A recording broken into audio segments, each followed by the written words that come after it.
What is going to be presented here, back with another Honkai starter up guide, and today I'm here with the full pre-farm guide for the upcoming 3.0 first half character, the Herta. Yes, you are able to farm quite literally everything you will need for the Herta right now. And so in this video, I'm going to be taking you over everything you do need to know, including the general materials, then the Stagnant Shadow materials, trace materials, Echo of War materials, and also some relic recommendations. Do know in advance, this is just going to be accounting for the Herta and only the Herta herself, so it's not going to be accounting for any light cone. This is just going to be taking her from level 1 to level 80 and also maxing out all her traces, and then again, obviously the relic recommendations. That's all I want to say. If you guys find this video helpful in any way, shape, or form, dropping a like would be greatly appreciated. Be sure to subscribe and turn on the bell icon for future videos like this, along with all other types of Star Rock content. Check the description to join the Discord and also my second channel, and let's get straight into the video. First, starting off with the really common materials. So for books, you do need about 290 purple books to take her to level 1 to level 80. Credits wise, you will need about 3.9 million credits in order to have everything maxed. When it comes to the common materials, she will be using these ones right here, and you will need a total of 56 of the green ones, 71 of the blue ones, and 73 of the purple ones. If you've been playing the game for a while, this is one of the first maps we were able to get since the beginning of the game, so I'm sure you probably have a bunch of these, and if you don't, just set your assignments to it, easily get it out of the way. And if you still need a lot, maybe you're a more recent player, if you have Acheron, and if you still need a lot, maybe you have Acheron, you could just go ahead and track them here, kill them with Acheron, get some free mats, and even if you don't have Acheron, you could just go ahead and kill them, just farm it really easily. It's really easy to get these mats. And as she is a 5-star character, you will need about 8 tracks of destiny for her traces. For the Stagnant Shadow material, she will be using the one from the Shape of Nectar, and you need a total of 65 of these. Stagnant Shadow is really easy to farm, especially if you're the highest Trailblaze level, so if you do already have the common materials, which for the most part you probably will, I definitely recommend getting Stagnant Shadow out the way first, just because you just get it done and you don't have to worry about it. It's not something you really have to farm over time, since it's practically just one full stamina bar worth,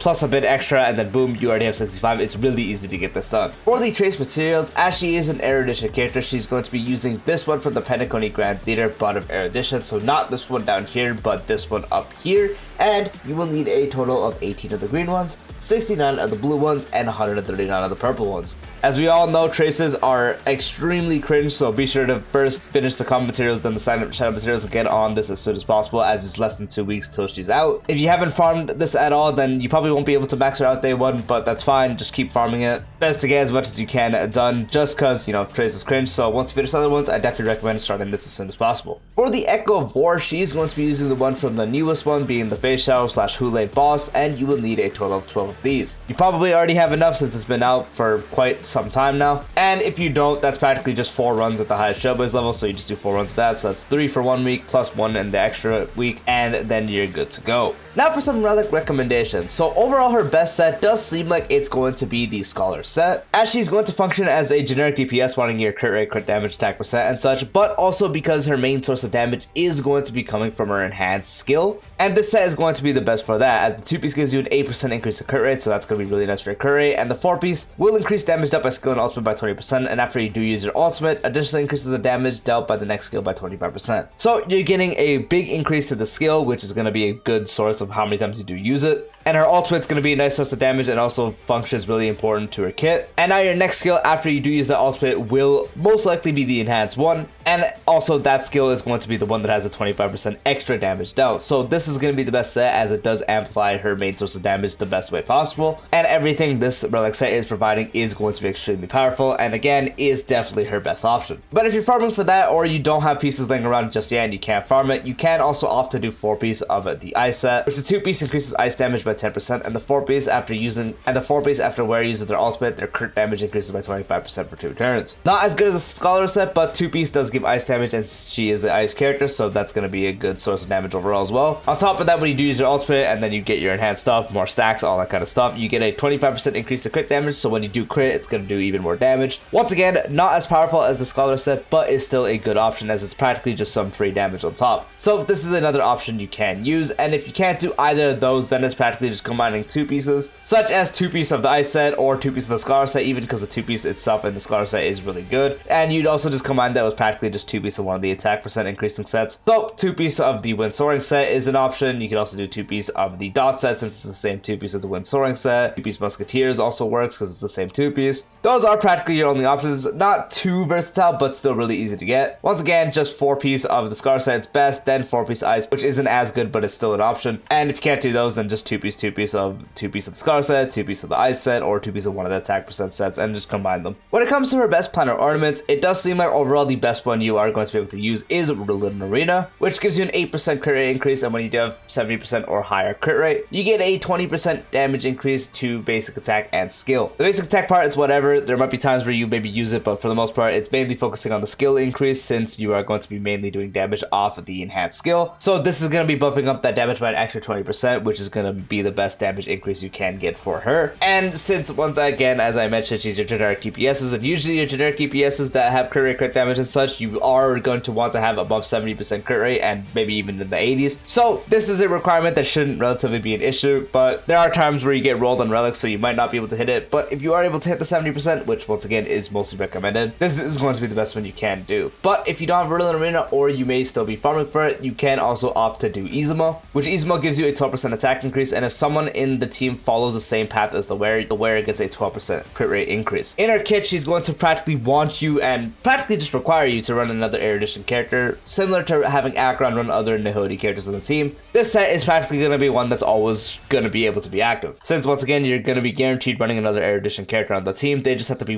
just one Erudition character on the team, which once again there always will be. And now you have a 12% attack increase, which is alright, and then you get the 12% crit rate increase. So if your crit rate's on the lower side, this can definitely help with that. And if you don't have either of those, but for some reason you have this set, the Distillation set, maybe you want to use it for just Pure Fiction. In Pure Fiction, this is going to be her best set because it gives a 4% crit rate increase, and anytime an enemy target gets defeated, where it gains 4% crit rate damage, stacking up to 10 times. So up to a 40% increase crit damage. So in Pure Fiction, this is always the best set for any DPS pretty much, that at least wants to crit, so this is the option you want to do. And it's also with the Izumo set, so you maybe have one or the other, maybe you're still farming Izumo, but you just ended up getting unlucky and just getting Desolation pieces. You can use this on her other places as well, but it's mainly just going to be the Pure Fiction set, since for every DPS, switching to this for your Pure Fiction is technically the best thing to do, but not everyone wants to switch to a mode that's already clearable without switching to the set. But once again, it's practically just your fallback option, since maybe you were farming Izumo and you just have these pieces laying around, so you can use that for now. But again, I mainly just recommend getting Ruling Arena, as it's going to be her best one,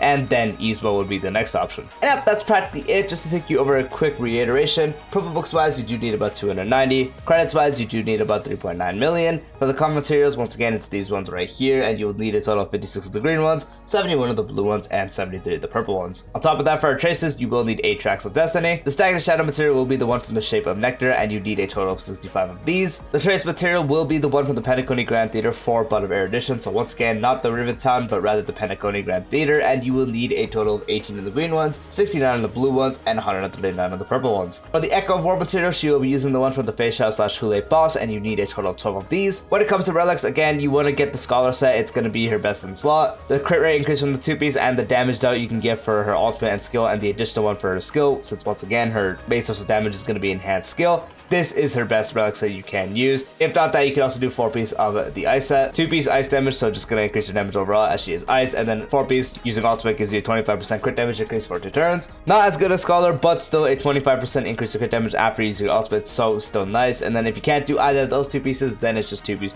So you can do 2-piece Scholar with 2-piece Ice, you can do 2-piece Ice with 2-piece of one of the attack percent sets, or you can do 2-piece of one of the attack percent sets and do 2-piece of the Scholar set. Planet Ornaments, the best one is going to be Ruling Arena, as it does give you the 20% increase to your skill mainly. You can practically just ignore the basic attack once you do have 70% or higher crit rate, which you will want on the Herta. This is going to be best as it does emphasize on her main source of damage, but if you're still farming for that, or you just don't have them or don't want them, you can also use Izumo set, since it provides a 12% attack increase, and if someone on the team follows the same path as the wearer gains 12% crit rate, which as I mentioned, in her kit she's going to want another Erudition character, so you practically always have this active, so it's just a free 12% attack and 12% crit rate. And if you're farming for that, or you just got unlucky, you could also use Desolation, mainly just in Pure Fiction, because it gives you up to a 40% increase to crit damage and also an extra 4% crit rate. Once again, can't emphasize this enough, this is mainly a Pure Fiction set. You can use it elsewhere, but it's mainly best in Pure Fiction. I 100% recommend just getting an Izumo set as fast as possible, or especially Ruling Arena. Ruling Arena is definitely my #1 choice. And that is the full pre-farm guide. Once again, if you guys found the video helpful, dropping a like would be greatly appreciated. If you haven't done so already, be sure to subscribe and turn on the bell icon for future videos like this, along with all other types of Star Wars content. Once again, hope you guys found the video helpful. Peace out.